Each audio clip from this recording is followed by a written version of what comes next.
Okay, it should be recording. I will be getting these classes recorded, so provided that technology works, because technology's always good when it works. Technology is a pain in the tush when it doesn't. So hopefully we will get all of that coordinated. So I'm Dr. Wood Black, if you don't already know me. Haven't already been in my office a gazillion times. And so I'm going to give you a kind of a quick update on my schedule. My schedule is such that I am here by 7:30 on Monday mornings. And I end my day with a 5:30 general physics class in the evening. So my Monday, I'm usually here all day long. Tuesday, I will be here generally before 8 a.m. because I have some of you in my Intro to Engineering class. Some of you didn't get that through last fall, but we've got you in my Intro to Engineering class. And some of you, well, I'll see you there. And then I have what's on the schedule as a 12:30 engineering physics lab. That's on the schedule. Now, there are a couple of you that probably have not realized that you were in the Wednesday 2:30 to 4:20 engineering physics lab schedule. That's the ones over here in Tonkawa. You guys over in Enid are all on the Friday. Is it a 9:30 to 11:30 or is it a 10:30 to 12:30? 10:30. Is it 10:30? Yeah. Okay. No, oh yeah, it's 10:30 to 12:30. Or there's, yeah, we've got a couple of interesting time periods over there. So they have theirs on Friday. All right. So over in Enid, they have theirs on Friday. Well, I don't know if you guys have been following what's happening in engineering education and physics education. They call it flipping the classroom in one vernacular. They call it a makerspace in another vernacular. They call it an open learning environment in another vernacular. Well, we're going to experiment with that this semester. So if you were in the Wednesday lab, you are now enrolled in the Tuesday lab. Everybody over in Enid is now enrolled in the Friday lab. But my plan is, so for those of you who are on the Tonkawa campus, tomorrow I would like us all to meet at 12:30 if at all possible. I do know I have a few that may not be, but please catch me if you can't.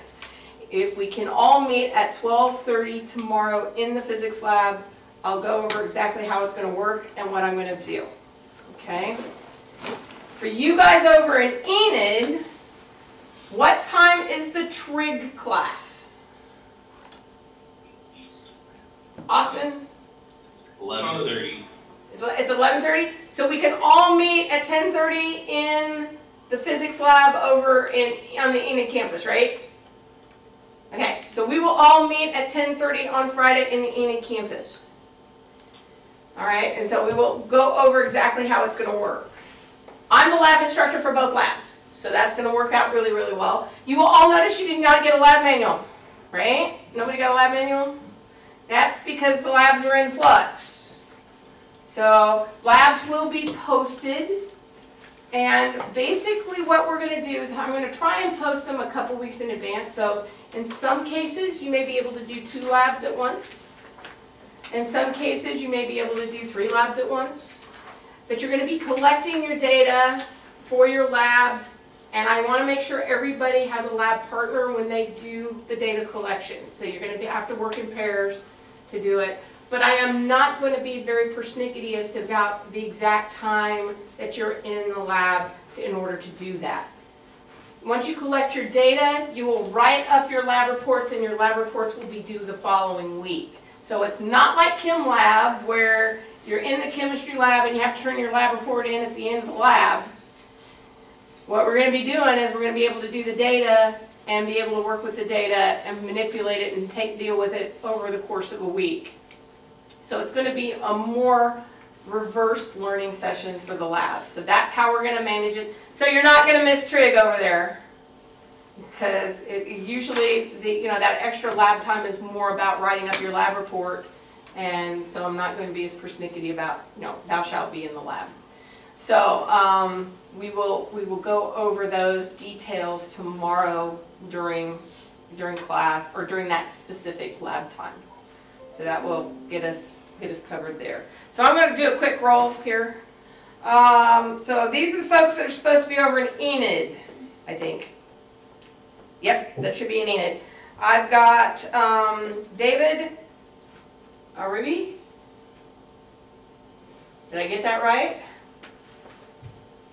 Okay, I'm missing a David, or is it Christian, or? Yeah, Christian. Okay, and it's spelled A-Y-E-R-B-E? Yes. Okay, gotcha. All right. I'm not going to try it. I murder people's names so bad. It's really bad. Last name is C-A-S-T-R-U-I-T-A. Sure. Okay, how do I say that? First name or last name? Both. Alejandro Castrita. Okay, all right, that's Alejandro. Okay, gotcha. I think all those years in Panama, I would remember the J sounds like an H. Okay, I've got a Christian Crosby. Here. Where are you? There you are. Okay. Okay, Ed, I know you. Jesse, where are you? There's Jesse. All right, Jose Melendez Ortiz. There you are. Alex Ramirez. Yeah. There you are. Jacob Selby, where are you, Jacob? There you are. Caleb Smith. Here. Okay. Thomas Stanley.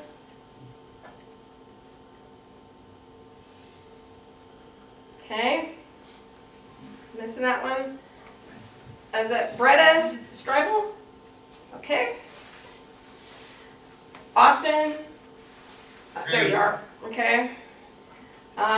Teague Vanover. Hi. Ty. Okay. Alexander Walton. Here. Okay. Maria Williams. Okay, you're there. And I think that's everybody over there. Do I have anybody over there that I did not call? Okay. All right. Eliana's here. Bryant, you're there. Colton, there you are. Trent Buchanan. Ivan, how do you want me to say your last name? Delidio. Okay. We'll see if I can get it. We'll get there. Josh Fairbanks, there you are. Brady, back there. Kyler, there you are. Brenda. You want me to go by Bobby or Robert? Probably Robert. Robert, I am. Jared's right there. Tiber Reeves. Tabor. Wayne Reeves. I'm missing that one. Samuel Shank. Jaden Sharp. Tyler, saw you. Carson Turner, back there. Miles Warren. Right here. Okay. And Hunter Wise, saw you earlier today. Okay. All right. So I'm only missing a couple. That's good. So you can see we're a big class. Okay, we're a big class. And you'll notice that I'm not doing a whole lot today. So how many of you are already on a multi-term Cengage Unlimited? Got a bunch over here, a bunch over there. If you are in a multi-term Cengage Unlimited, all you should have to do is put in the class key and it should pop up with this course. Okay? By Wednesday, I want everybody to have logged into WebAssign to make sure that we're not there. So if you are not already in a multi-term Cengage Unlimited, and you are in a class like Digital and Financial Literacy or Computer Concepts, you may have been put into an automatic purchase of Cengage Unlimited. If that is the case, for those of you who are on Cengage Unlimited, make sure that you go into your email and opt out of the required purchase for this class. Okay?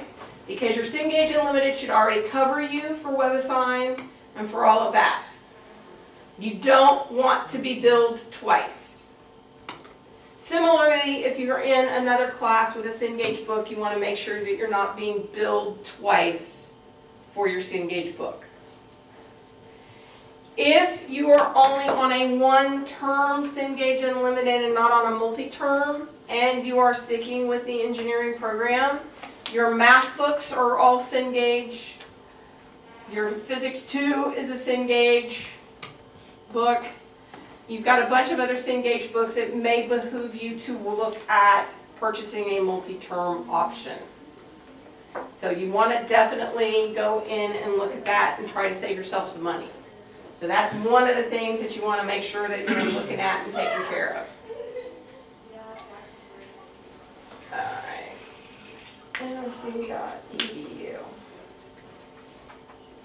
So by Wednesday, the thing you want to have done is logged on and make sure that you can access your course in make sure you can access your course in WebAssign. And I believe there's the first options are ready and ready to go for WebAssign.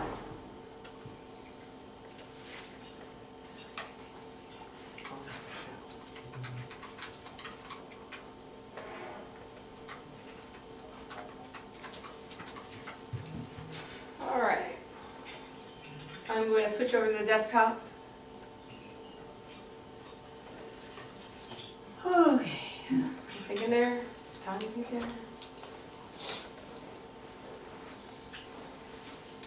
Okay, so hopefully you can see this. All right, so we're in.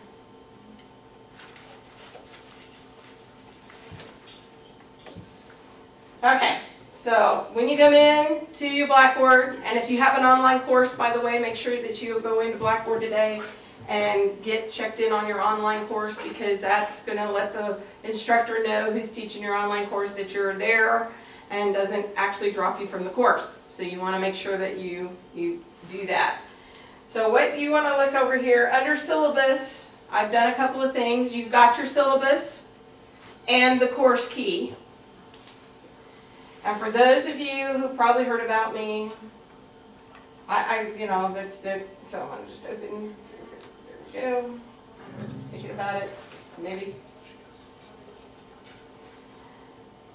All right. I'm going to scroll down here. We're using CATS as our book, and I will actually use a couple of other books as well, because most of us are going to be on Cengage Unlimited, and you'll be able to have access to those books, which is really, really going to be helpful. I do want to point out my grading scale. You will notice it is not the typical 90 to 100 grading scale. This actually works out to be very much like full range grading, and we can talk about full range grading as we get in a little further. But my grading scale goes from 87.5 to 100 as an A, and it goes down from there. I have had many students after the first test decide I'm just going to go drop because I'm not making the grade that I want in my class, not realizing my grading scale is different, and have dropped the class with a B. Which means you're kind of stuck and you got to retake it. Well, you know, that's kind of a pain in the tush when you drop your class with a B. So that's first thing. Okay, I do have a different grading scale.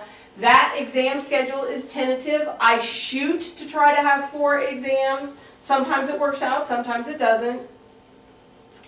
But I try to get 4 exams before we get to the final. So that's tentative. But what you will see is that my grading scale is that homework and assignments are worth 25% of your grade. In WebAssign, for homework, there is a 10% bonus by getting your homework done 48 hours in advance. And it's on a per question, per part basis. So if you're working on a problem and you get A and B done 48 hours before the homework is due, you get 10% bonus on that particular part of the assignment. There is method to my madness. Number one, to get your homework done early. Number two, if you're struggling with a homework problem, you have the opportunity to come talk to me and ask me a question about it. Because if you're trying to do your homework at 11 o'clock at night, and the homework is due the next day, the odds of being able to catch me to get help with that homework problem and get it done before it's actually due is usually slim and none. So that's why trying to do it 48 hours in advance, it does give you an opportunity. It also gives your brain a chance to be working on the problem in the background. It is actually a learning technique to be able to do that. So homework is usually opened up very early so that you have the opportunity to do homework. I do two types of homework. One is called pre-work. And pre-work is to get you familiar with the terms, get you familiar with some of the equations. It's usually worth between 5 and 10 points. It still gets that added 10% bonus at 48 hours before it's due. And I will get questions and comments all the time. Well, we haven't seen this stuff yet. I know. That's why we do pre-work. So we get a chance to look at it so that when I start talking about it, you'll have at least heard the words before or seen the words before. So that's one of the things that we do for pre-work. So homework and assignments is 25% of the grade. Quizzes, 25% of the grade. Most of my quizzes are online quizzes. They're built into WebAssign. You just have a shorter amount of time and you have fewer opportunities to work the problem and you don't get to see the answer. So we do get homework in there. So that's 50% of your grades you almost have total control over. Okay, think about that for a second. 50% of your grades you almost have total control over. Laboratory is 20% of the grade, so that's 70% of your grade that you have an awful lot of control over. Which means if you've got an awful lot of control over that, then you've got pretty good likelihood of getting a C or better in class. Provided you do your homework. And if you do your homework and you do your quizzes, that makes you a lot more prepared for your exams, which means that your odds of getting a decent grade in class are pretty high. Okay? So that's what's in there for the grading policy. So it's there, and then all the other usual stuff associated with the syllabus, and the syllabus is there. But if you go under instructor information in Blackboard, I have a couple of things in there. One, I have what my contact information is with my email address. I also have my detailed office hours listed. Okay? And a new feature. A new feature as of this morning, how you can schedule a meeting with me without necessarily having to go to my office and sign up on my office hours. You click that and it goes to the availability in my calendar, which is sort of set up for office hours and some things that are not necessarily set up for office hours. But you can go directly and actually set up, and it's set up in 30-minute increments. We do have the capability of doing Zoom, so it doesn't matter whether you're on the Tonkawa campus or on the Enid campus. If you feel like you need help, please go ahead and set up a time, and if you feel like I need to do it Zoom, I'll do it Zoom. I am on the Enid campus all day Fridays. So I'm on the Enid campus all day Friday. So this, I'm hoping, is a special tool that's going to help us out in terms of being able to get problems there. I'm also establishing an email policy.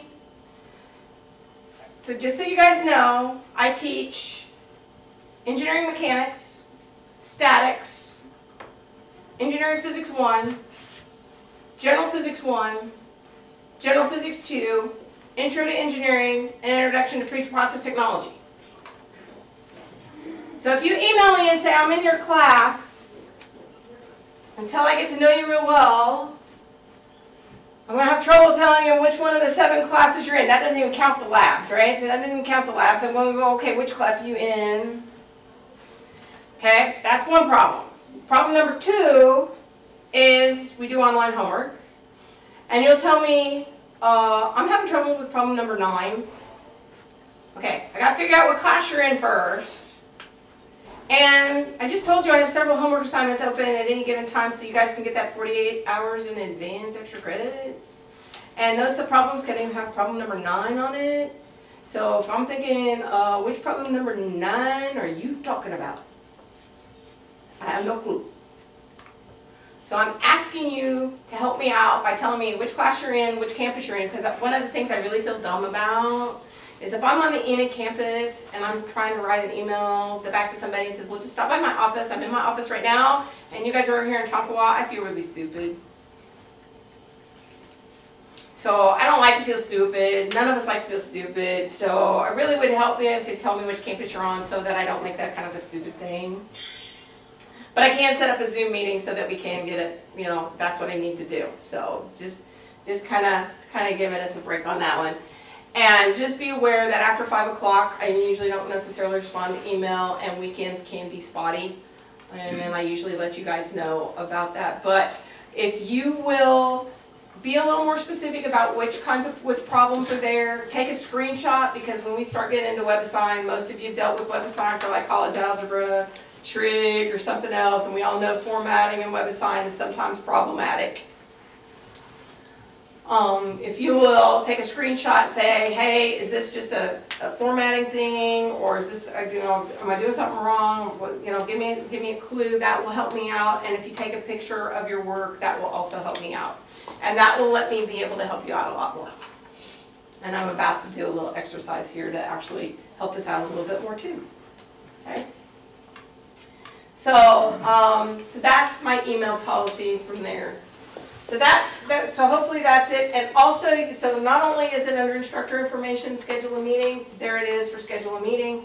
And if you click on it, and we'll try it out, see if it does, it'll pop up with a calendar thing right there, and you can actually be able to see, you know, what times are available to schedule a meeting.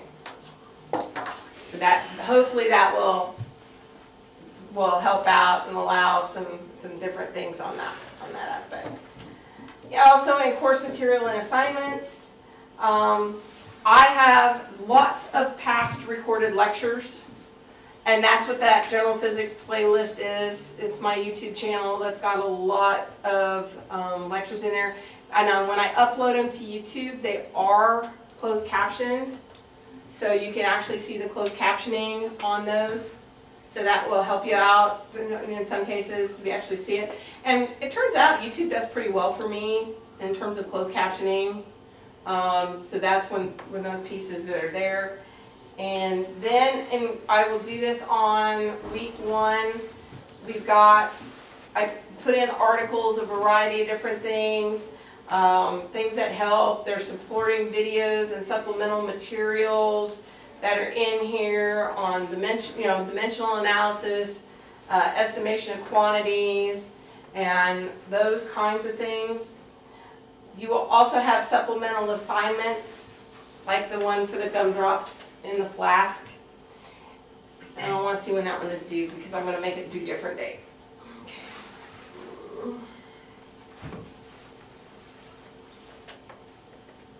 I have it due Friday at 5 p.m. I'm going to actually change that to be due, even though next Monday is Martin Luther King Day, I'm going to give everybody a chance until it's due Monday at 5 p.m. That way everybody has an opportunity to see the flask. Because I have it in my possession over here for you guys over at Enid with the gumdrops. And I want everybody to have the opportunity to physically see the flask of gumdrops so that you have a chance to make a good estimate of the gumdrops in the flask. Okay, so any questions about policies, procedures, how to get a hold of me? Most of you know where my office is over here. If you don't know where my office is over in Enid, I'm over on the first floor, the Science Building 110. It's that office space across from the physics lab, and it's in that same area as Mr. Ozell's office is. So that kind of gives you a spot there. Okay. All right, we're going to do a thought exercise. You all are the instructor. Everybody in here is the instructor. You guys over there, you're the instructor. I'm going to do it on the document camera. I've been trying to figure out how to do this. And actually, I found my son is a PhD student at Oklahoma State. He actually is studying the brain chemistry of learning. That's what he does. He decapitates bees, and he looks at the chemical changes in the bees' brains based upon learning. And whether they're learning due to positive experiences or learning due to negative experiences, it's all about what's happening with respect to learning. So learning theory is kind of interesting stuff, and it does create changes in our brain. And learning is not an easy thing. Okay? Learning is not an easy thing. But we all learn, and usually learn through experience, and we usually learn through a few other things. And one of the things that I can tell you when I'm working with students and I'm working with others and working even with little kids is that it can tend to be frustrating for both the instructor and the student. You know, if you play your inner 3-year-old, your inner 3-year-old is always going, why? Why? Why? Why? And actually that's a good thing. We actually use that in industry. That gives us a root cause analysis. Well, why did this fail? Well, it failed because, well, why did that happen? Well, it did this because, and you usually get down to 5 whys, and you usually get down to your root cause of what happened. Well, one of the things that I know, and because I read it in my reviews all the time, and I read it, and we have this struggle, is that when we're dealing with physics and chemistry, both of them, first of all, if you've come from a high school around here, the physics is usually one of the higher classes that you run into. That's first thing. Number 2, most of you who are in the engineering kind of disciplines didn't have to work real hard at high school. It's kind of easy. You know, yeah, you might have to study for that test, but you know, to really buckle down and study and have to do something, not likely. And you get here to college and then Chem 1 happens and you go, oh my God. Right? And Chem 1's bad because we're going to talk in symbols in Chem 1 and we might as well be doing Greek hieroglyphics. And you know, so that's bad. Well, guess what? Physics is even worse because we just talk in math. Right? We just talk in math. So, you know, so number 1, we tend to talk a different language. Number 2, we tend to go fast. So Gen Chem 1 covers everything in 16 weeks that you would have had in an entire year in chemistry class in high school. So that's the first thing we got. We got to go fast because we got a lot of material to cover. These are prerequisites for upper division courses. So there are upper division guys going, they better learn that in Physics 1 because I'm not covering that stuff. So we got to kind of, so A, I will go fast. B, I can't learn for you. Okay, so step by step and doing some of those things sometimes works, sometimes doesn't work. We all have to learn how we all learn ourselves, so that's one of the challenges. So, we're going to do an experiment today, it's a thought experiment. And I'm going to play the dumb 3-year-old kid. And we're going to look at those equations in my physics book. I'm actually going to open up my Lego set. Everybody's done Legos, right? Everybody's done Legos. Just don't step on them. I've written an article about stepping on Legos. It's all about pressure. We'll get there. It's all about pressure. So I have my Lego set.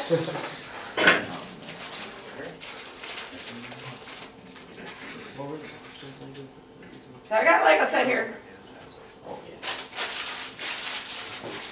See if I can branch out a little bit. So you guys over in, you can see the Lego set, right? Yeah, where are the axles at? Where are the axles at? Okay, that's interesting. Where are the axles at? That's interesting. I'll give you a little more information. This happens to be a green classic set. Okay? This happens to be a green classic set and it has 66 pieces. Alright, so we're going to make the analogy, because I'm going to start out with the analogy here. We're going to make the analogy. I think well, this could be an axle. I don't know. This could be an axle. But usually what happens is we start a topic in physics or whatever, and somebody will come in and they'll say, I don't get it. Okay? I get that you don't get it. But what is it that you don't get? Well, I don't know how to start. Separate your components. Well, you got to separate my components, but is that really going to help me right now? Yeah. Okay. Define the problem. Or you don't know what you're building. Define the problem. Got to know what I'm building, right? Define the problem. I got to know what I'm building. Okay, so that's true. I got to know what I'm building. I can separate the components, but that doesn't help me out, you know. So here's the classic green set. There's the classic green set. So the classic green set says I can build a castle, I can build an alligator thing, or I can build a truck. Build the truck. Okay, we're going to build the truck. All right, we're going to build the truck. Okay, so now I got in here, and we're going to build the truck. So now, at least I got a picture, right? Okay, we're going to see if I got my, I got my picture. So then what's the next step? Get the instructions, read the instructions. I got somebody that says read the instructions. All right, everybody be honest. Nobody reads the instructions the first time. And if I'm a little kid, unless you're a little OCD or CDO, as the tendency may be, because CDO you're in the right order, right? Letters are alphabetical order. We're all good. Unless we're that, we're typically not going to do the instructions, right? But we're going to go with the instructions because I'm going to make a point. And hence why that you separate your components, you can see which ones go with which ones by the number of components that you have. Well, so here's my instructions, right? So like I said, I'm making my components. So first thing is we're going to get our picture. And even if I didn't have my instructions, just by virtue of having the picture, I'm pretty sure, you know, that's the only one that's going to require tires, right? That's the only one that's going to require something that looks sort of like that, maybe. Oh, here we go. There's our wheel insert, right? There's our wheel insert. So from the picture, at least I can sort of get an idea. But we're going to look at the instructions, and we're going to look at the instructions for the truck. Okay, so there's the truck. So I'm going to get my instructions for the truck here. Okay, where's my instructions for the truck? So here's my truck instructions. So somebody asked about axles. Well, this doesn't really have axles. It's got a piece that looks like that. Okay. And we separated out our pieces. We've got our picture. And now we can start follow the instructions as I refer to them, right? And actually in your physics book, the instructions here, or our instructions or destructions as the case may be, that's going to be an example, okay? The example in your book is going to take you step by step how to solve, or in this case, how to build a truck, right? So a lot of times what will happen is somebody will email me and they're saying, I'm having trouble with problem number 9. Number 9 has to be a problem where we're tossing a ball off the roof of the house. You all are going to get sick of the example of tossing the ball off the roof of the house. Believe me, you're going to get sick of it. Because we're going to use it for a lot of different examples. We're going to do it a different way. We're going to do it a bunch of ways. But that's our example. And in your textbook, it's going to go step by step how we're going to solve it. At least one way of solving it. Because this is how the Lego instruction set says to do this, right? But I could probably build the exact same truck doing it a little different, right? I could build it from top down instead of bottom up, right? I could use slightly different pieces because I want my truck to be lifted and not instead of not lifted, right? So I can do a variety of different things here in order to get to the end result of building my truck. Well, that's what happens with our example. This is just one way of getting to the end goal. All right. I know you're going to do it. Okay? So what happens is we're going to use the instructions. And so in order to ask a good question, because this is what's going to happen, you get the instructions, and maybe the example in the book does this. We go from step 3 to step 8. We left out a few pieces of critical information. We left out a few pieces of critical information. Chegg definitely does this. You're going to go from step 3 to step 8. So what's helpful to our, if we're trying to do this to help a 3-year-old try to do this, by the way, this is from 4 to 99. I did find a set that said you had to be 16 years old to use the other day. It was kind of like, okay, that must be a pretty snazzy set to be 16. But this one says 4 to 99. So the thing is, if you're trying to help that 4-year-old try to put it together, in order to help them, you're going to have to ask a question of, okay, I got to step 3 just fine, but I'm not seeing what they did to get to step 8. I'm missing something on how I get to step 8. That's a question that any instructor can help you with. I don't get it, or I'm missing something, or in this case, I'm missing something. Well, what is it you're missing? Well, I think my set didn't come with these parts. I'm looking at my set, and I didn't come with these parts.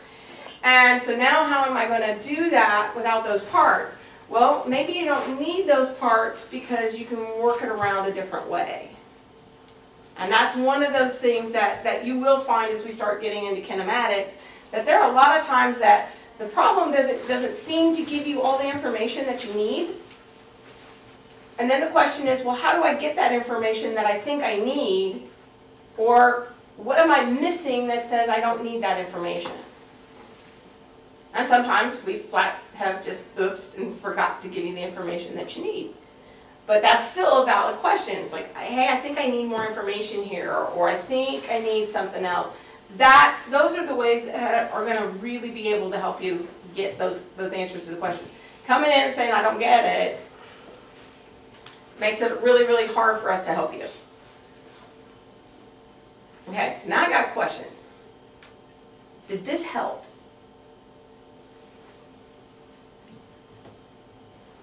Because one of the things that we were actually talking about the other day, even from a literature perspective, when you're reading a piece of literature and you're going, I don't get it, but then you go to the instructor and say, I don't get it, the instructor just looks at you like, I can't help you. So we're trying to figure out, and I actually did some research over the week, or last week. There's not a lot of good science behind how to ask a question. There's a lot of good science about, if I as an instructor, how to get you guys to ask a question. You will notice I did that today. What do we do next? That's a way to get you guys to respond. But there's not a lot of good science to help us get you guys to learn how to ask a good question. And in physics, there are no stupid questions. If you've got that question, somebody else does too. The tough part is articulating it.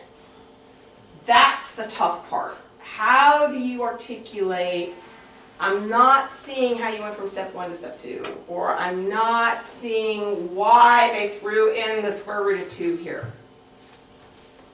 Or I'm not seeing why Chegg was, where did this 1 come from? Those are things that sometimes are hard to get. And you guys over in Enid, I know Jesse's over there, and I know Jacob's over there, and they've already worked with me enough that they can go, stop, and yell through the video. That's good. Because I need that.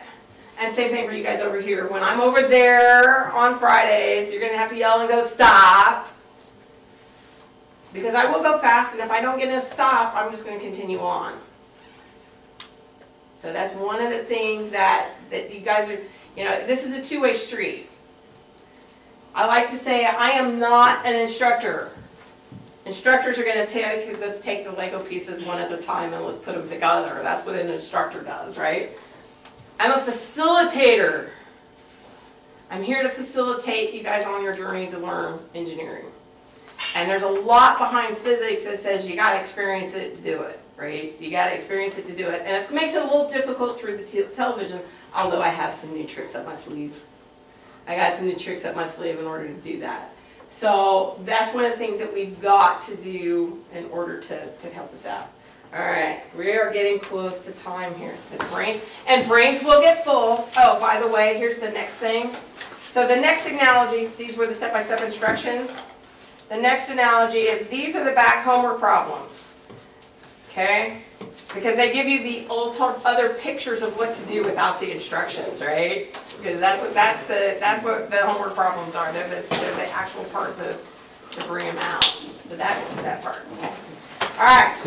So here is my flask. The first chapter is talking about estimates and estimations. So you guys can see it. I have a flask. It happens to be a 500-meter Erlenmeyer flask. It is a standard 500 millimeter Erlenmeyer flask, and it is filled with standard size gumdrops. And the first chapter is going to be on SI units, doing dimensional analysis, doing conversions, looking at numbers. We'll dive into that on Wednesday. But I want you to estimate how many gumdrops are in the flask. Your homework is, the homework assignment that's in Blackboard is to provide the number of gumdrops that are in here and an explanation for how you came up with your estimate. So when I bring it over to Enid, over here you guys can see it. Everybody, you can look at it, you can see the flask, you can do everything but turn it upside down. Okay? Or pick it up, as the case might be. But it is a standard 250 or 500 milliliter Erlenmeyer flask filled with gumdrops. And that's going to be our first estimate. So by Wednesday, what I want to make sure everybody has done is gotten into WebAssign, or has at least emailed me with their troubles of getting into WebAssign or not getting into WebAssign, as the case may be. But I want to make sure that we've got everybody in there, because I don't want you guys to get behind on your homework, because that is a death knell in General Physics 1 or Engineering Physics 1. Is not keeping up with your homework. Yes, the final in Physics 1 is comprehensive. I can't do anything about it. It's comprehensive because Engineering Physics 1 builds on Engineering Physics 1 and builds on it. So that is one of those things that we will have to deal with. We will work out if you're there are tutors available for Engineering Physics 1, so we do have some tutors around that are available. I will try to be as available as I can, and I will tell you there are a couple of topics that I will sound snippy when I'm trying to help you, and it's because I haven't figured out another way to come across the problem. A lot of these problems can come at them from different angles, but there are a couple of topics that it's just, that wall is white, and I see that wall is white, and I don't get why you guys don't see that wall as white. Okay, there are just a couple of topics and I will be more frustrated with myself than I am frustrated with you guys. And my door is always open, so if anybody needs me, they can get there. Any other questions? Because I know some of you got to get off to Chem 2 lab. Yeah. What is the first WebAssign assignment? The first one is getting into WebAssign. Let's see if I go in there. I go in, and oh, by the way, let me switch it over so everybody can see this. Oh, I don't have the link yet. Should be Access WebAssign right there. You can link it from there. I usually have the tool linked otherwise. So you guys are engineering. So the first one is getting started in WebAssign. It's due on Wednesday that's the 16th. It's due Thursday at 5 p.m. And then the first homework assignment is due at midnight on the 20th, which is Martin Luther King Day. Trying to make sure everybody is, and we will not have class next Monday because it's Martin Luther King Day. So, and then I will keep you guys posted on other changes as they may be. And I do use Blackboard a lot. I put in a lot of information on Blackboard, so I do use a lot of information there. Guys got any questions over there in Enid? Okay. We'll see everybody on Wednesday.